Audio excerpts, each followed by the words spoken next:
Bonsoir à tous, ravi de vous retrouver pour l'essentiel week-end. À la une de ce dimanche 24 mars, les Sénégalais dans l'attente des résultats de l'élection présidentielle. Juste après ce journal, on fera aussi le point sur l'actualité sportive avec Benoît Perrochet. On ira à la découverte de quelques volontaires qui réaliseront leur rêve cet été, être bénévoles pour les Jeux Olympiques. Les Sénégalais se sont donc rendus aux urnes ce dimanche pour élire leur nouveau président. Un scrutin suivi avec beaucoup d'attention après des mois de tension. Karim Yayaoui est également avec nous. Bonsoir Karim. Bonsoir. Les Sénégalais ce soir sont dans l'attente des résultats de l'élection présidentielle et on l'a compris, les résultats officiels ne seront pas publiés, proclamés avant plusieurs jours. On sait que l'enjeu est de taille pour le Sénégal. Concrètement, le pays a le choix ce soir, avait le choix aujourd'hui entre la continuité ou la rupture. C'est vrai qu'on a vu beaucoup de Sénégalais se déplacer.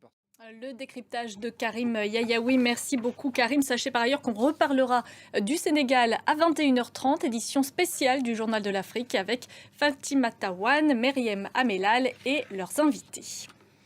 On passe au reste de l'actualité. La Russie a observé ce dimanche une journée de deuil après l'attentat survenu vendredi soir au Crocus City Hall.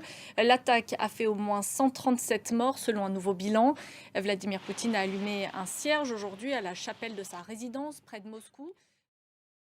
En ce qui concerne l'enquête, on sait que l'attaque a été très vite revendiquée par l'organisation de l'État islamique.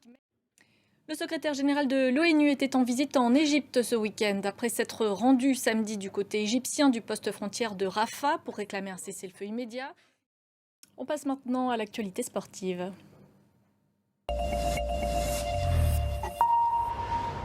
Et les sports, c'est avec Benoît Perrochet. Bonsoir Benoît. Bonsoir Marion. Grand prix moto très spectaculaire cet après-midi au Portugal. Oui, course très animée sur l'un des plus beaux circuits du championnat.